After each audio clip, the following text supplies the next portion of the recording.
Good day, everybody. Throughout my career, started my career in New York City, actually just a few blocks from where I'm sitting here today talking to you. I've struggled with the question of covering New York stories disproportionately. You all know the famous New Yorker cover shows the perspective from New York City into, business capital, media capital, arts capital, and Big Apple City never sleeps so nice, named it twice. But one of my first jobs in TV was at about 11 o'clock at night. I would call 10:30, half an hour before the local news. I'd call the big affiliated stations in the Northeast and ask them what their lead was. I don't really know, I never really understood why because we never did much with the information, but I'd write down, I had a list, WPVI in Philadelphia and stations in Maine and Boston.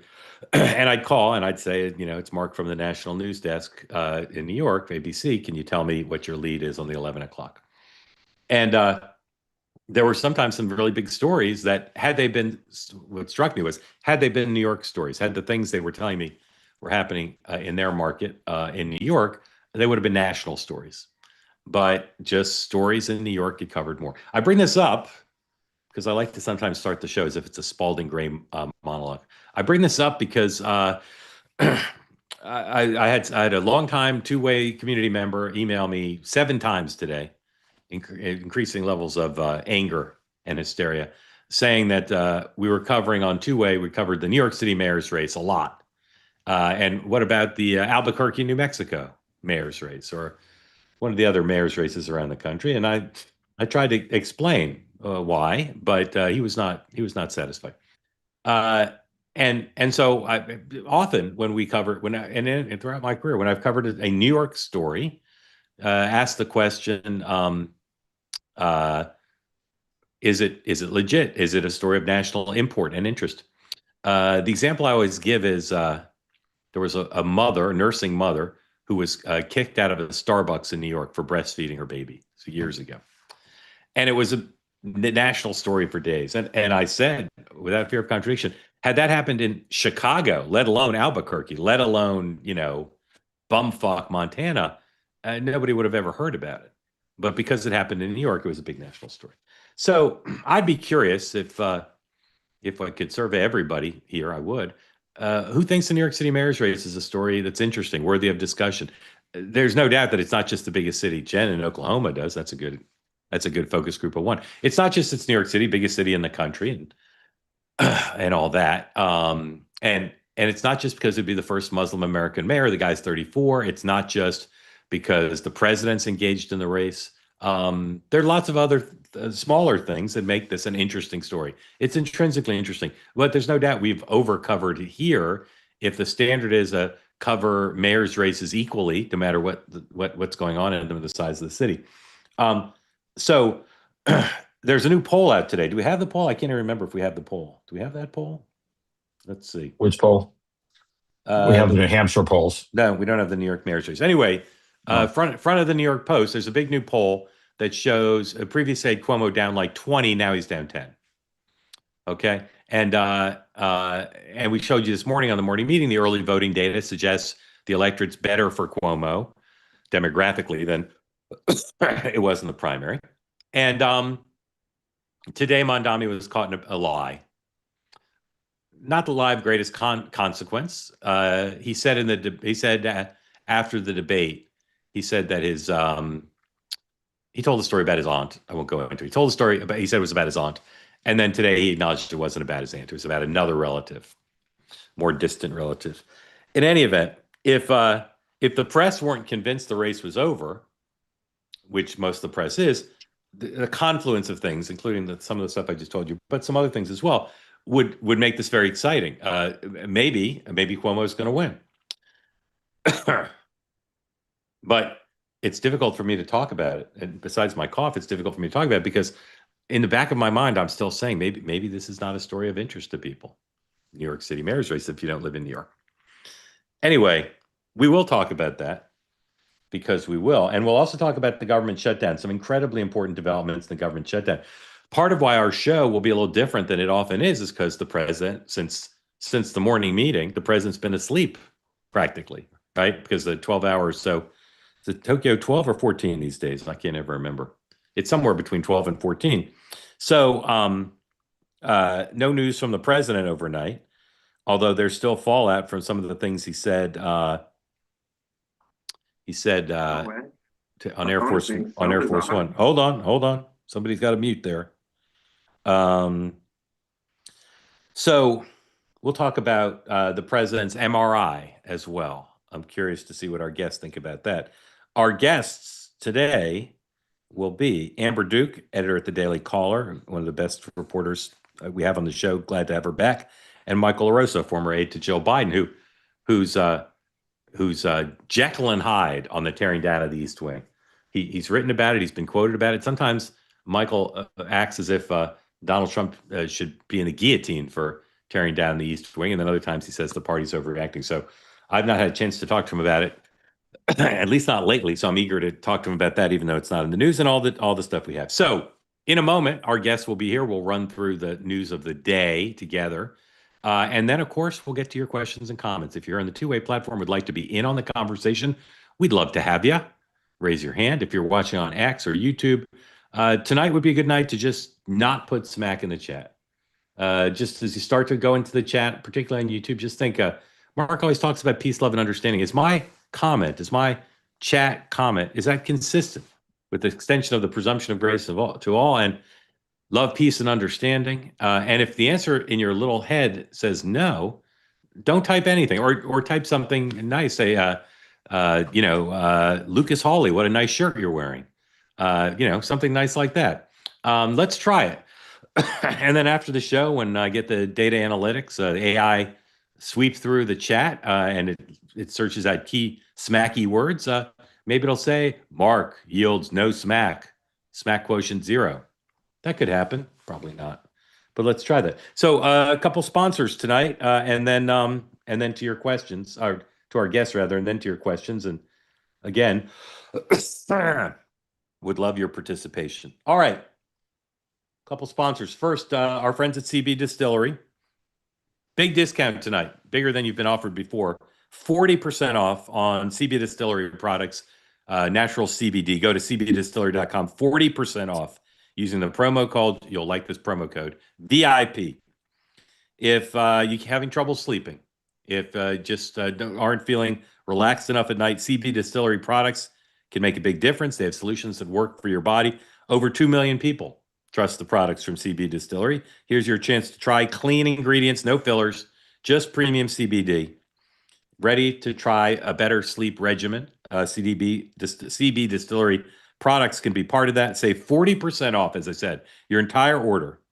Go to cbdistillery.com. Use the promo code VIP. Again, cbdistillery.com. The promo code's VIP, 40% off. Give it a try. Tell them Lucas's shirt sent you. cbdistillery.com. All right. One more sponsor here. One you know too. Cozy Earth. Friends at Cozy Earth make great products, bedding, sheets, and the bubble cuddle blanket, as well as pants and shirts, all available to you 20% off with the promo code two-way at cozyearth.com. If your family wants to try some really comfortable stuff, I recommend it to you. Great night's sleep on the bedding.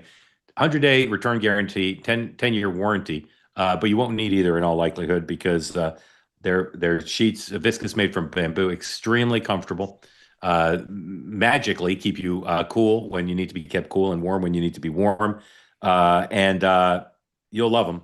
You'll love them. I love them. I use them. And the pants are exceptional. I'm wearing them today. I wore them today. Same thing. It always happens when I wear the pants. Somebody says, hey, nice pants. Sometimes they know it's Cozy Earth. It's a little inside joke. But today it was just someone I'm at a meeting with. So again, go to cozyearth.com. Use the promo code two-way, 20% off, because home isn't just where you live. It's how you feel. Let's go home to Cozy Earth. Thank you for your attention to that matter. Here we go, everybody. News of the day. And who better to talk to us about the news of the day than these two great Americans? Amber Duke. Amber hasn't been here all that recently. So, Amber, we have a lot of new folks on tonight, I see. Tell people where you work and how you got into journalism, please. Sure. I'm the senior editor for the Daily Caller and co-host of Rising at the Hill. And I got into journalism by accident. Was applying for a smattering of jobs out of college and happened to get a couple of offers from media outlets. Gave it a shot, fell in love, and the rest is history. Awesome. And where can people read your work? They can find me on X at Amber Marie Duke or check out my work at dailycaller.com. My newsletter, Unfit to Print, is now on Substack.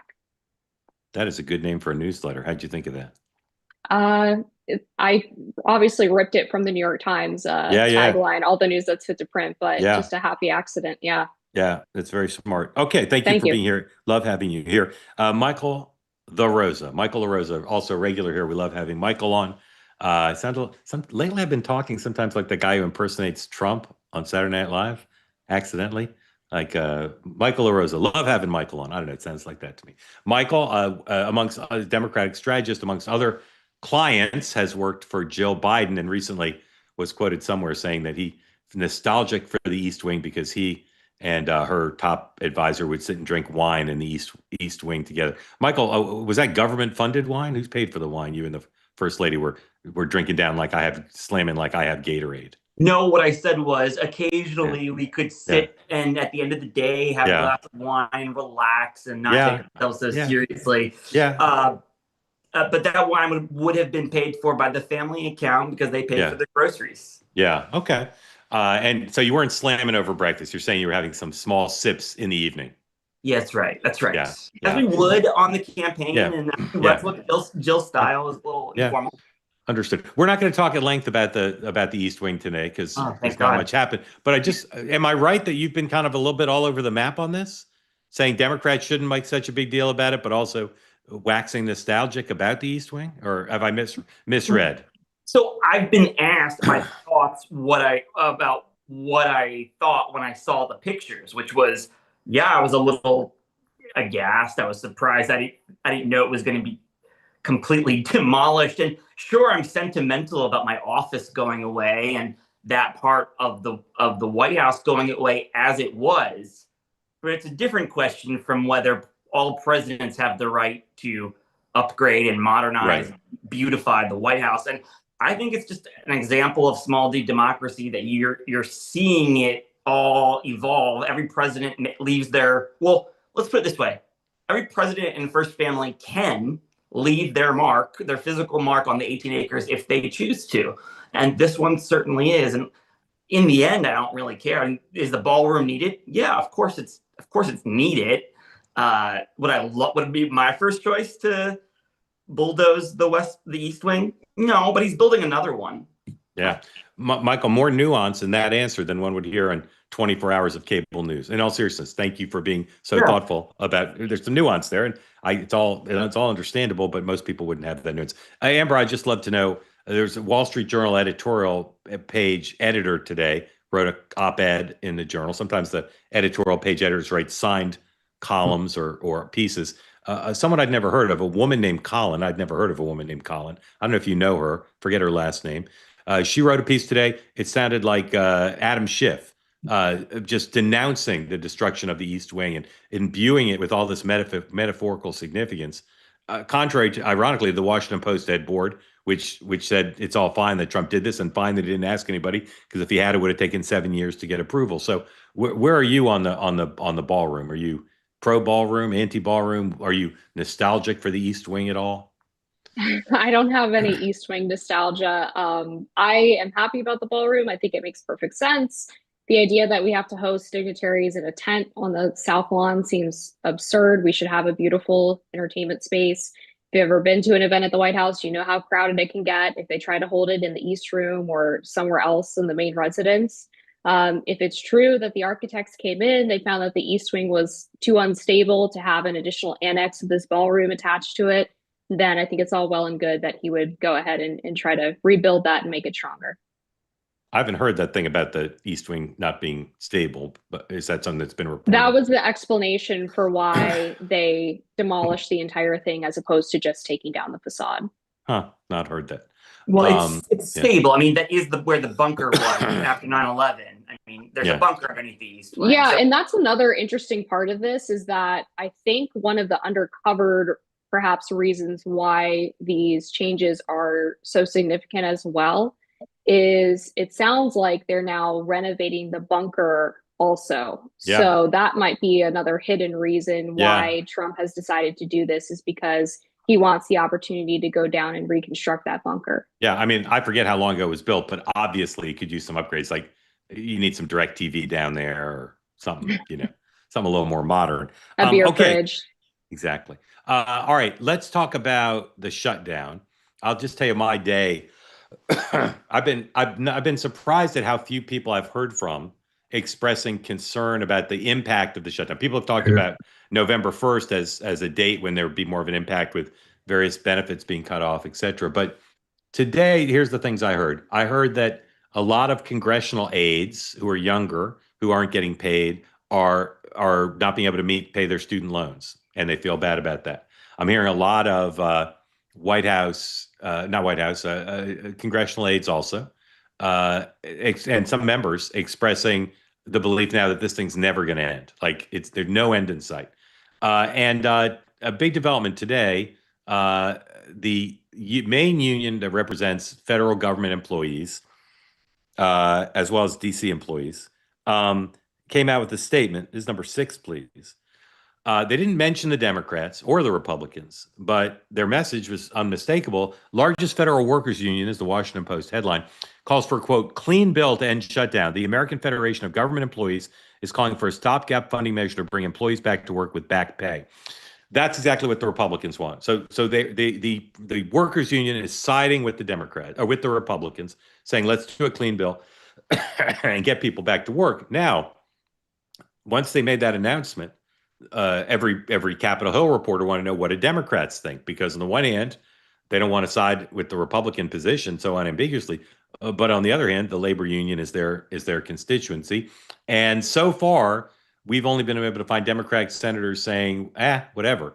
Jeanne Shaheen of New Hampshire, who's central to these negotiations for a variety of reasons, and Elizabeth Warren, both basically said, thanks, but no thanks. We're not going to change our position based on the union. So, Michael, do you think some Democrats or even these Democrats eventually will be forced to follow the union, or are battle lines so starkly drawn that this won't move them?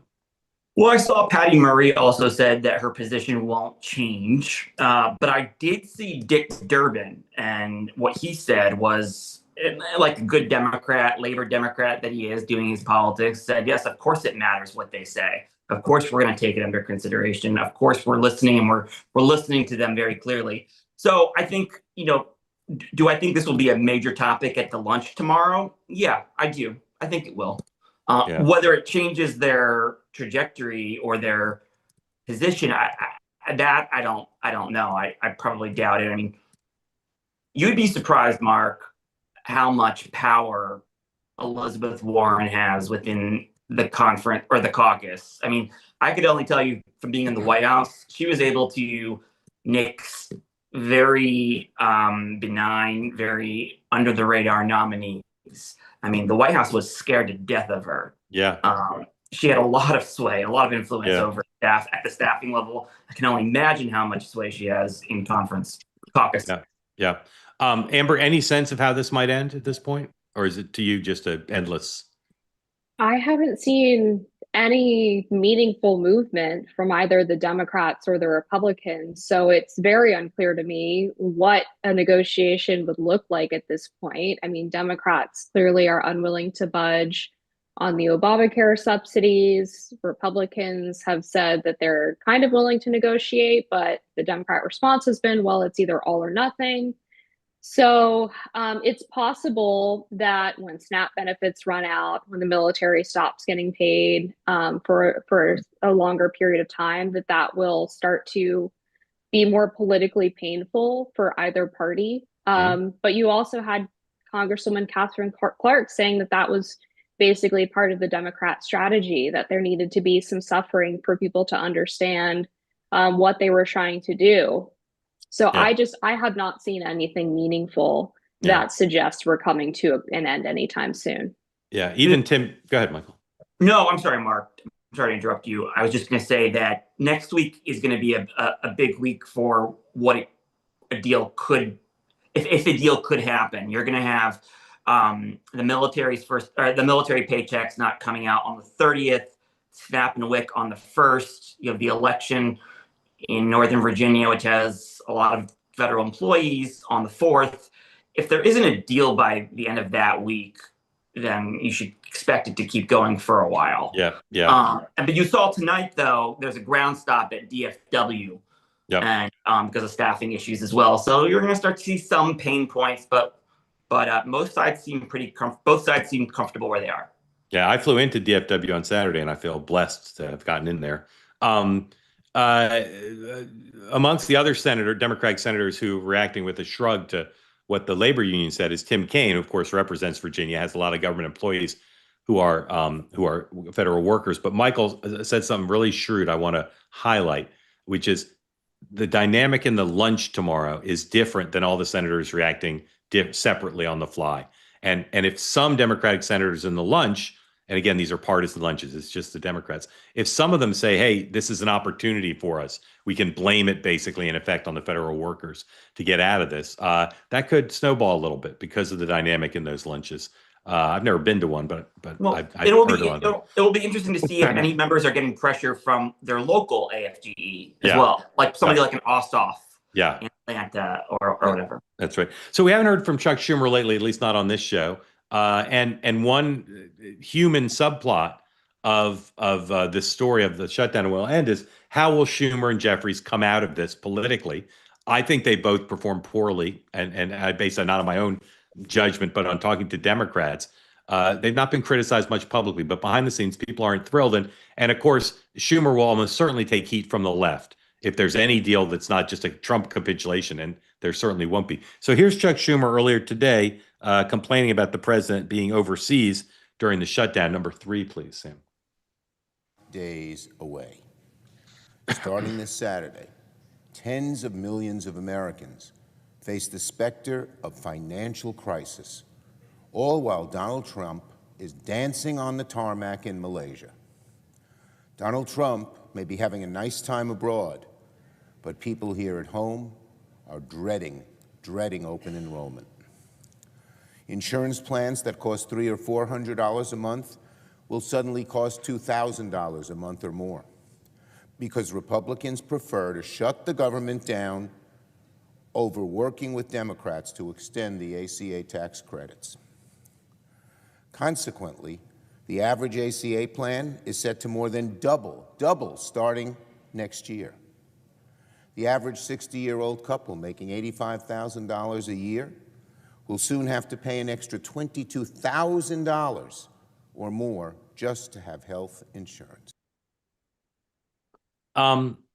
Amber, how would you rate the job Senator Schumer's done to lead his party through this so far? I don't feel like he was looking at the long game when he decided to get into this shutdown. He, I believe, went through with this because he's worried about a primary challenge from AOC. You have the Democratic base basically begging the Democrats to do something to stop Trump. And this was one lever of power that he had available to him. I suspect they probably had some pollsters go out. They found that healthcare is a major issue for Americans. They thought, okay, great, we can make this the crux of our shutdown argument. But he didn't consider, apparently, the fact that the subsidies they're arguing over were meant to be an emergency pandemic era subsidy and were never meant to be extended. He apparently didn't consider that a lot of the Medicaid changes that were made in the Big Beautiful Bill were related to reimbursements for illegal alien care that's given at hospitals and emergency rooms. And he apparently did not think about the long term in terms of if Republicans don't blink, which they haven't, he's going to have to budge a little bit. And then he's right back where he started with Democrats, again, accusing him of not doing enough. So I just think that this was a very, very short-term look from Leader Schumer, and he didn't consider what really comes next, what messaging the Republicans would be able to use against the Democrats. And now he's kind of between a rock and a hard place. Michael, if 0 is Mayor Quimby and 10 is George Mitchell at his very best as majority leader, where would you rate Senator Schumer? Again, 0 is Mayor Quimby, 10 is George Mitchell at his best. I think Mitchell had very different skill sets than Schumer, but I'd probably Schumer, if Mitchell's at a 10, I would say Schumer's at like a a 7, but that's only because the expectations of media are very different. The expectations of performance and tribalism are very different. Mitchell did not have to deal with the amount of tribalism on both sides when it comes to getting deals. So it's just very different. But so I wouldn't say he's been the greatest performer, but where Schumer is, skilled is 90% of that caucus owes their seats and their re-elections to him. He's an incredible recruiter. He's an incredible fundraiser. But I also don't think he was ever planning. If I had to put money on it, I never thought he was really going to run for re-election in a couple of years anyway. It's like 2 cycles away. I never thought that's really in his calculus.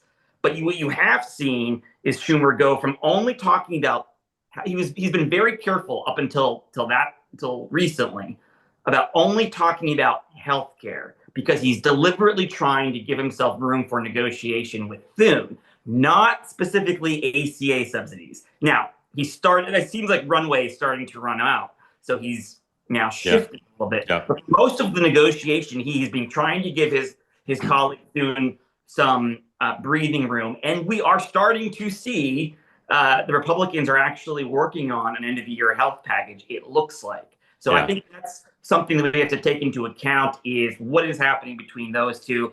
We're not going to get everything we want, but I will also say several things can be true at once. Premiums were going up regardless, because everybody's been trying to prepare to comply with the end of the year deadline for months. The industry has been, asking Congress to get involved. So it's a little disingenuous to say it's completely on the Republicans for premiums going up. I mean, if I were Republicans, I would want to save those subsidies, even though if they were meant to be permanent, Democrats would have done that. But on the illegal immigration part, that's not accurate, I would say. Right. As much as I love you, Amber. Yeah. I'm gonna run through some. Amber, do you want to respond to that? Yeah, I mean, there was a study from a think tank here from the Manhattan Institute that looked at the level of reimbursements for California between 2023 and 2024. And they found that they skyrocketed pretty significantly, specifically because of the use of emergency room visits by illegal aliens. Because obviously the state Medicaid systems, the states that do provide care for illegal aliens, do get some reimbursement from the federal government. And what was happening was that illegal aliens are basically using emergency room visits as their primary care so that they can take advantage of the state Medicaid system. Well, it's not just illegal aliens. It's also poor people who can't afford healthcare coverage or who don't have health insurance. So every doctor in every emergency room is obligated to treat anybody, regardless of skin color or immigration status. That's true regardless. But the Republican plan, the Republican position is not pay doctors for treating people that they are under oath obligated to treat. That's just what doctors do. I mean, this was settled hour one back in 2009, I think, or 2010 of ACA. So no, illegal immigrants are not covered under the ACA. Whether hospitals and emergency rooms are reimbursed, hospitals and doctors are reimbursed for treating everyone, not just illegal immigrants, but anybody who comes through an emergency room. Yes, that is true. However, the Republican plan doesn't take that away. They make it less. They make an illegal immigrant half a person. That's fine. They want to save money to pay for their bill, but they don't get rid of it either. Don't let them fool you. Well, I think the point, though, is that Republicans are not arguing that poor people shouldn't be able to get access to emergency room care, and that burden should be on all of the taxpayers in that state or what have you, or on the doctor to not have their bill paid. But the issue is when you have a massive amount of illegal aliens in states that are sanctuary states taking advantage of the system, that makes it harder for the federal government, for state governments to be able to make sure that those poor American citizens are the ones who are getting their needs covered, right? Because money is not endless. It's not, a bottomless pocket. That was the point of the mandate. Yeah, that was the point of the mandate. And every state, not just a sanctuary state, every state.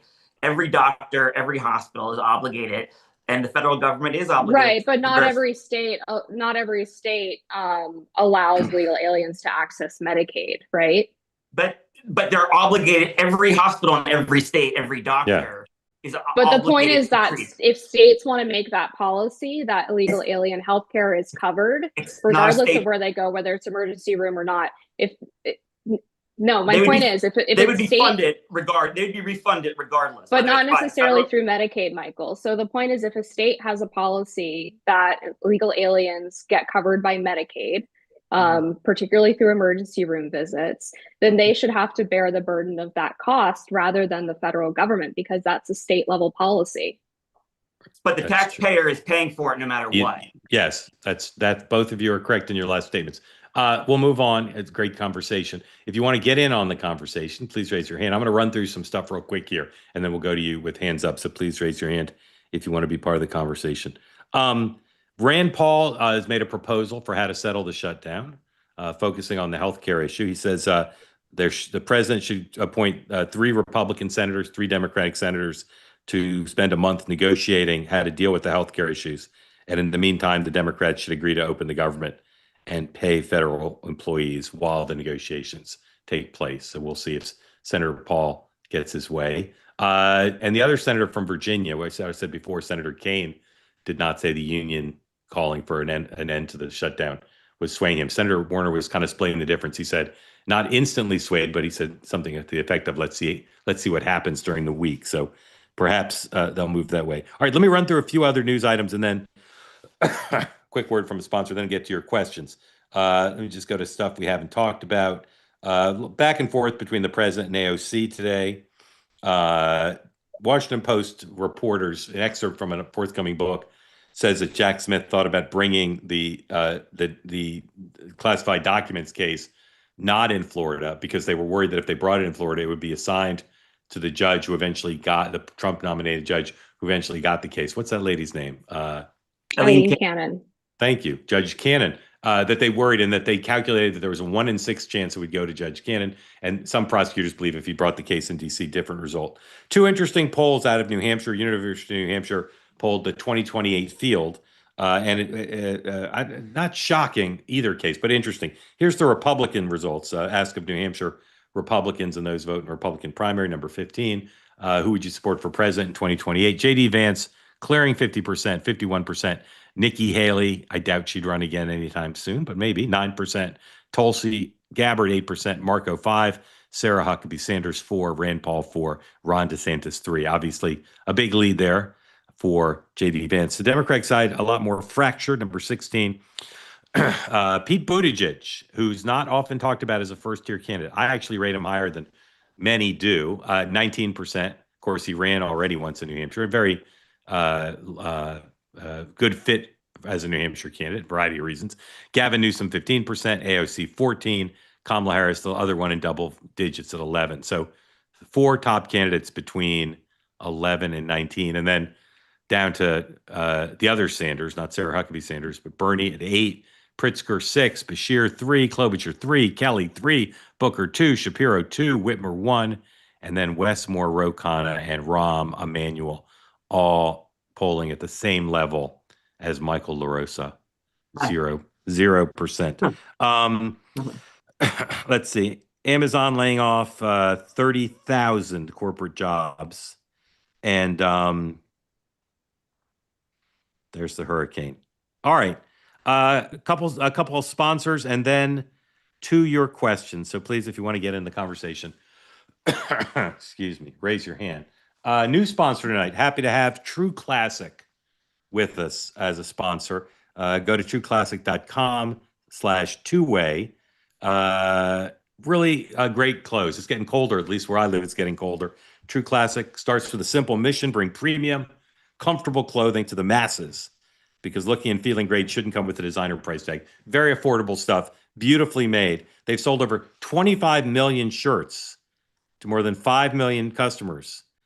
25 million shirts to 5 million customers. That means they've sold a lot of shirts, but they've a lot of repeat business. They're basically, women can buy these, but they're basically guys' clothes for the outdoors. Very classic looks. They fit really well. They're very comfortable. And again, they feel like designer clothes, but they're priced right. So skip the cheap throwaway stuff. True classic, built for comfort, built to last, and built to give back. You can buy their stuff at all sorts of places: Amazon, Target, Costco, Sam's Club, but you can also buy them online. Help us out by buying them there, because they'll know you came through us.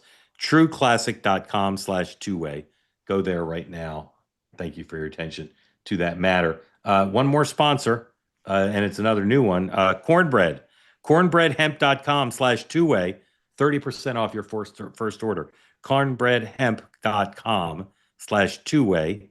And if you need some relief, these are a natural way to do it. CBD gummies from Cornbread Hemp are formulated to work with your body, not against it. If you're a little older, they'll help you with physical and mental wellness. A huge part of a wellness plan to relax and feel better. If you've tried everything under the sun to feel calm and relaxed, try this. Sounds like time to do something a little bit different. Again, this is a natural product, uses only the best part of the hemp plant, the flower, for the purest and most potent CBD, helps relieve discomfort, stress. Go right now.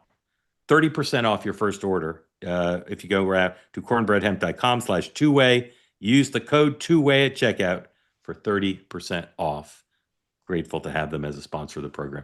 All right, let's go to your questions. As we bring you in, you'll tell us where you are, what's on your mind. And we begin with Paul. Paul, thank you for being part of two-way. You're good, sir. Good to go. Hey, Mark. Thanks for calling on me. I know it's not been in the news recently, but I've been thinking about ICE and some of the actions that I'm seeing. And my question Where do you live, sir? San Jose, California. San Jose. You've probably seen a lot there. Yeah. And my question is that if we get to a spot where, sort of a wide number of Americans agree that these agents are overreaching, maybe behaving in ways that the vast majority of us don't really approve of, what would be the mechanism to stop them? How does it get stopped? You mean if they start doing stuff that's violent or breaking the law, or? Yeah, I mean, well, like running, I've seen car crashes. I've seen what looks like Right. American citizens being arrested. I've seen some stuff I don't particularly approve of. And how does it get stopped? Yeah, it's a great question, Michael. I mean, the governors could ask, or a mayor or county could ask their police to get involved. But if they're out there doing stuff like arresting Americans, which apparently they're detaining them, which they've done, how could that be stopped? A judge? What would be the route to stop that? I mean, I don't know. I was thinking at first, a judge, but I mean, they're there. They're federal law enforcement, so they're carrying out their mission from the federal government the way any local law enforcement has to carry out their orders as well. And so I don't know the answer, but the complication is that they are directed to technically set aside compassion and make arrests or detain people who are here illegally. So they are supposed to be going after people who are committing a crime. And I think that's where this gets complicated, right? Yep. Amber, the governor of Oklahoma, Republican Stitt, said he wouldn't want to see the National Guard in his state from Illinois under Barack Obama. So I know you think a lot about issues of 10th Amendment and liberty. If you don't even have to say this about Donald Trump's ICE, but if federal agents like that are breaking the law, what is the check and balance in our system for something like that? Well, if they're actually breaking the law, someone who had their rights violated could certainly sue for restoration. And the other option, of course, is to vote in the midterms or the next presidential election. But I mean, the reality is Trump had a mandate for mass deportation, and there are polls that show that Americans don't necessarily approve of the way that he's doing that, but also that show that the majority of Americans still support the idea of mass deportation, even this far into his presidency. Otherwise, I mean, these are federal law enforcement agents, right? Immigration is a federal charter. They have a say over immigration. On the National Guard question, Trump has the authority to send in the National Guard if it is to make sure that federal law enforcement orders are being carried out. So if you have a case where people are trying to stop ICE vehicles, block facilities, engage in riots, then or other methods of unrest, then he has the lawful authority to do that, even against the governor's wishes. Yeah, Paul, I want to let you speak again, but I want to see if either Amber or Michael want to ask you a question. Either of you have a question you'd like to ask Paul? Well, is there something specific that you saw that you think that needs a check, needs to be federal law enforcement needs to be held accountable? I'm seeing, I don't know if there's some sort of echo chamber in my Twitter feed, but I've seen traffic stops. Somebody was waving a AR-15 like recklessly. I've seen cars being hit, and it looks like there's a hit and run going on. I saw in California here, somebody was protesting, and he got tear gassed point blank in the face, and it's just I'm seeing concerning things. Yeah, that's and the fear is like if obviously they're doing this, but like if I is the only thing that we're gonna that I'm gonna hope for in order to kind of take some of this aggression back is some polling that gets the GOP to put pressure on Trump to stop this stuff. Is that that's the path? I do think that there's probably popular opinion is probably on the president's side. The only thing that I'm gonna hope for in order to kind of take some of this aggression back is hold on. I don't know why we're hearing Paul's voice back.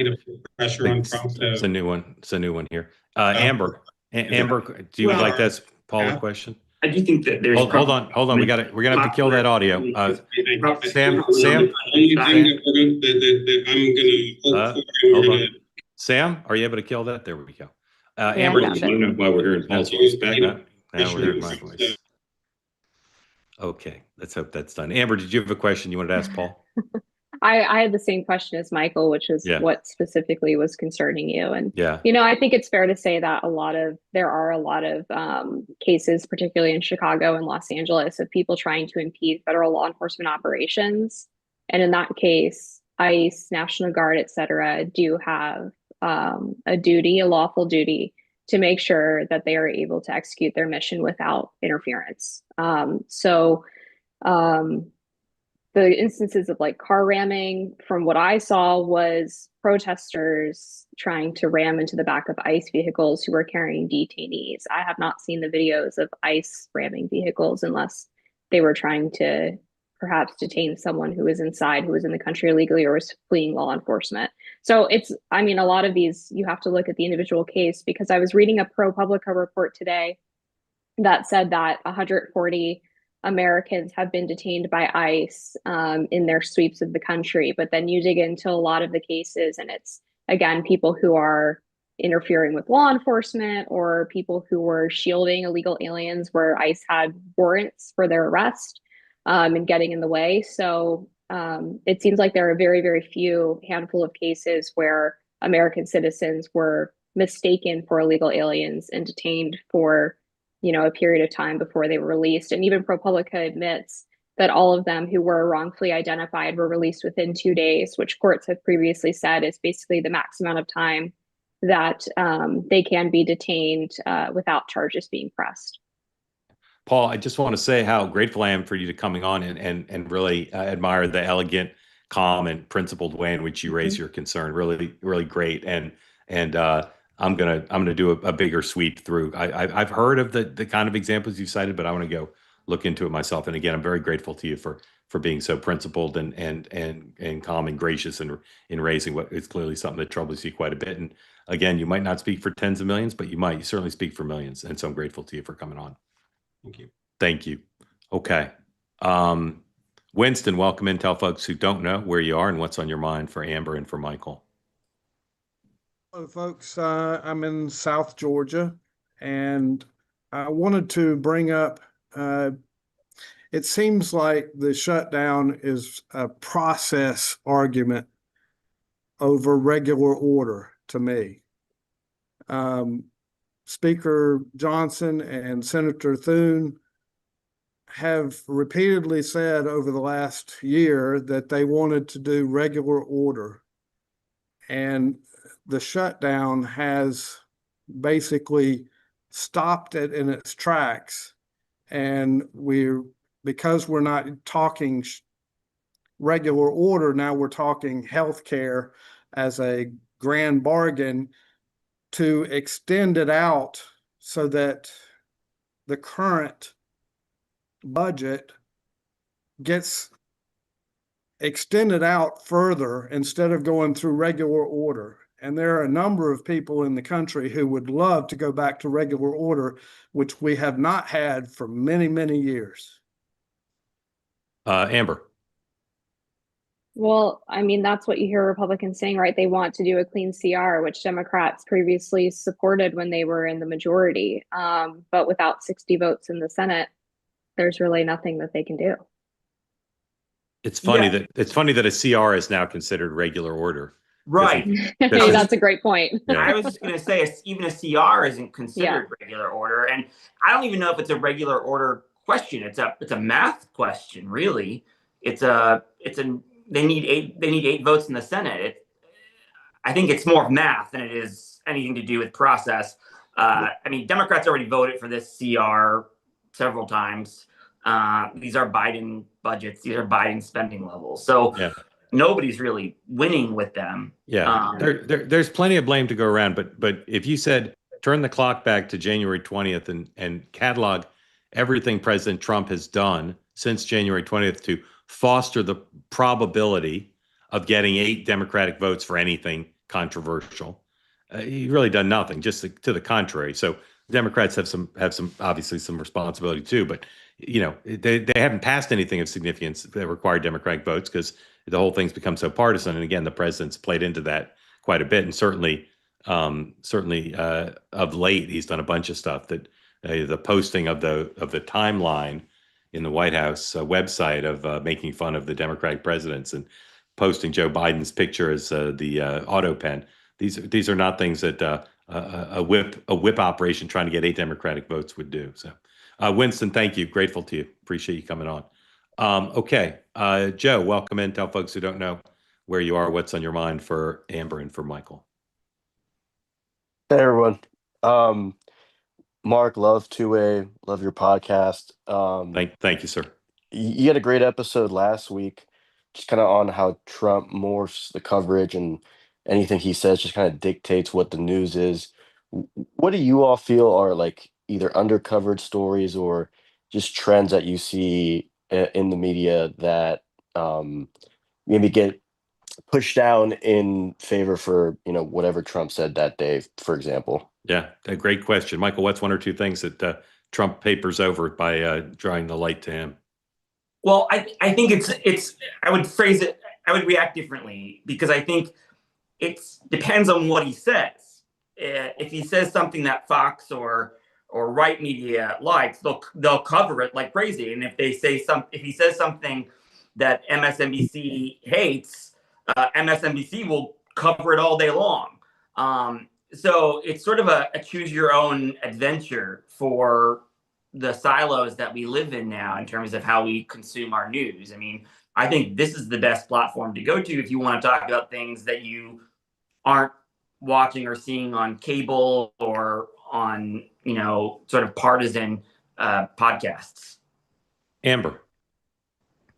We ran a story today at the Daily Caller about how the U.S. is running out of weapons, which is very concerning if we were to get into some kind of conflict, especially a war. I feel like that's been pretty undercovered. Otherwise, I would say, surprisingly, Trump's trade deals that he's making in Asia, even though these were things that he would probably be pretty mouthy about, I think they haven't got much attention from the mainstream media. And then the last thing that I find really interesting is what's happening with the Barry Weiss takeover of CBS and sort of what that means for the future of mainstream legacy media. A lot of the backlash that's happening, whether justified or not, and sort of the implications that the hosts on CBS, like Margaret Brennan over the weekend, have been accused of parroting right-wing talking points. And there's like this insinuation that they're getting scripts from Barry Weiss in her first couple of weeks on the job. I'm just very curious to see where that all goes. I hope they are. Joe, thank you. Grateful to you. Yeah, that Margaret Brennan thing was super interesting. We talked about it this morning. I'm still piecing it together. Matthew, welcome in. Unmute if you would. Tell folks where you are who don't know and what's on your mind for Michael and for Amber. Oh, hi, Mark. Long time, first time, at least on this program. Great to have you here, sir. Early on, you said you get hate mail about the New York City race. You probably get hate mail about my comment because I want to go there. I live upstate, but yeah. I have a prediction, and I was curious if you think there's any possibility of this. So yes, sir. It's pretty clear that Curtis is not getting out of the race, Liwa. There's a lot of reasons, matching funds and all that. But do you think but he's quickly becoming the most hated man in New York City by many. And I'm wondering if there's any chance that just before the election, maybe this weekend, he would pull an RFK Jr. and say, don't vote for me. So stay on the ballot. Yeah.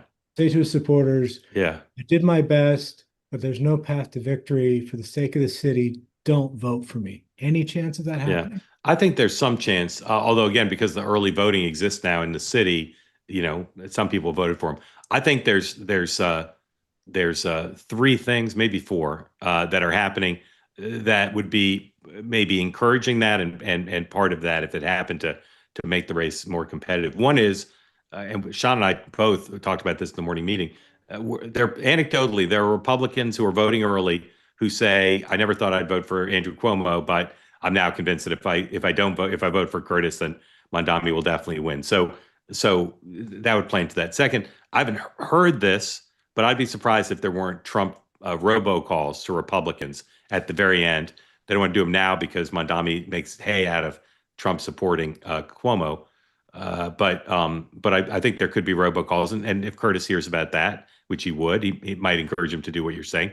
Third is this news cycle, the race is being cast as more competitive. It's tightening because of this one poll and some of these other things, and so that could also encourage him to get out because he knows if the race is tight and his vote total is bigger than the margin Mondami wins by, he'll be in trouble. And then lastly, I believe, based on I haven't talked to Curtis himself about it, but I've talked to people who know him quite well. Part of why he hasn't gotten out is he's enjoying this. Those two debates were one of the highlights of his public career. He could milk all of that till the last weekend, as you suggest, and then choose to get out of the race, not off the ballot, and maybe even endorse Cuomo as Kennedy endorsed Trump, and that would be a kind of one more bite at the Big Apple, if you will, to get a big, to dominate the news in the last weekend. So I know there've been, as everyone here knows, there's been enormous efforts to get him out, and he's refused. But maybe the last weekend would be the time he'd do it. Michael, thoughts? You said everything that I've been thinking. I mean, yeah. I don't have any thoughts on whether he gets out or not. I mean, look, this is of interest because it's one of three major races. I think that's part of it. I do think it's always covered. I mean, I remember being a producer and still covering Bill de Blasio as if he was similar to the more Mamdani figure, the far left person in the race. But I mean, as a Democrat, I hope.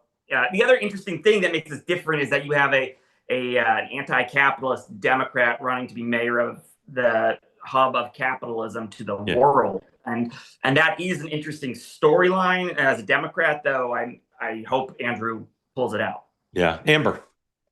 I don't think Curtis is going to get out, mostly because of that interview he did recently where he was talking about people calling for him to do that.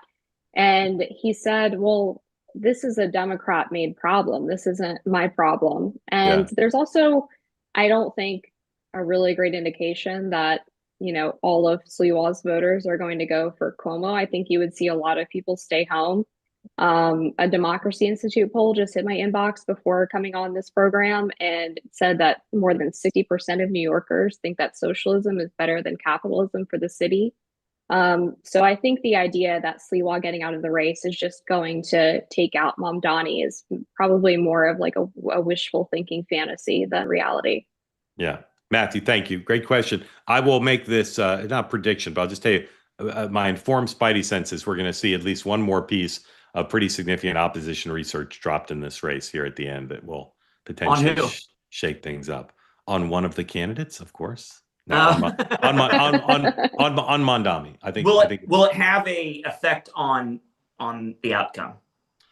If it's what I'm told it is, it would have an effect. I don't know that it would mean he'd lose, but it would be the most devastating piece of opposition. Will both partisan sides of media be enticed to cover that kind of story?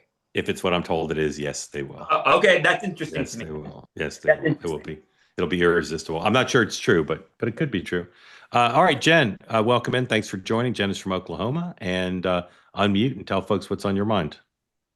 Well, I've been thinking about the East Wing thing, and I can think of a lot of reasons why people would be upset. But the idea that they seem to be hanging their hat on the great hat, that's awesome. Hanging their hat on the idea of norms is rich as far as I'm concerned, because Trump was elected because vocal persons on the left have been crushing and throwing out societal norms for about the last decade.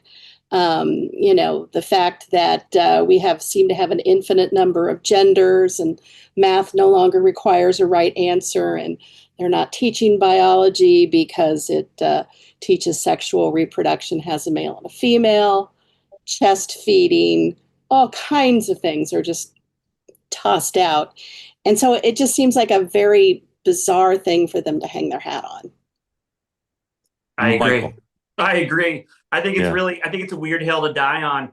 But I've also been surprised about the shelf life. At least I don't know what it is today, but it was lasting over a week through of coverage. I was kind of surprised because as somebody who worked there, nobody in the mainstream media really cared much about what was going on in the East Wing for the 4 years that 4 years that Jill Biden was the first lady, nor the first year that Melania was. And Melania has done more in her first year than she probably did in the other 4 years, that she's chosen to get out there more and put her name to substantive policy stuff. It's been incredible to watch, but there's never been real coverage of it. So it's kind of a lot of crocodile tears from the mainstream media, but it also makes Democrats just look like the party of hall monitors and pearl clutchers, and the HR department just against everything. Even though Harry Truman changed the facade of the South Portico and did it with his own money. Yeah, Amber, you ever seen a movie in the White House screening room in the East Wing? No, I have not. I just always kind of ever use the East Room as the path you use to get to the White House holiday parties? Yes, and also to view the Christmas decorations. Yeah. I just always kind of viewed the East Wing as like that was built so that the presidents could get their wives out of the way. Maybe that's sexist of me to say, but I think that's probably, there's some truth to it. Yeah, I think it's an interesting hill to die on. Obviously, there have been massive changes made to the White House numerous times throughout history. This one is funded by private donors, which is nice for the taxpayer at a time when we're in the middle of a government shutdown.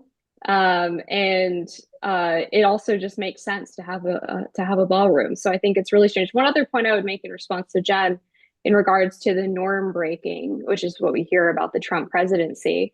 In addition to Democrats breaking norms prior to that, Trump was also elected because he was a norm breaker, right? Because people wanted a fresh perspective in the White House. So that's more actually an attribute for Trump for his base. Yeah, Jen. Thank you, Jen. Thank you. I'm very grateful to you both, everybody, for being on, and some first timers. But Amber, Daily Caller, and Michael LaRosa, who proudly wears his E-Swing gear. Have you had that a long time? A couple months. Okay, nice. Grateful to you both for coming back on. Love having you on. Thank you all for being part of Two Way. If you didn't watch Meghan McCain's interview with Brett Baer, I recommend it to you, including Brett discussing on Citizen McCain whether he might leave Fox News for CBS News. This was speculated about in a few places. His answer might surprise you. That's how we tease in the media. And I'll be back 9 a.m. tomorrow with Dan and John for the morning meeting. Thank you all. Have a good night, and we'll see you at 9 a.m. And again, thanks to you to Amber and Michael. Thank you.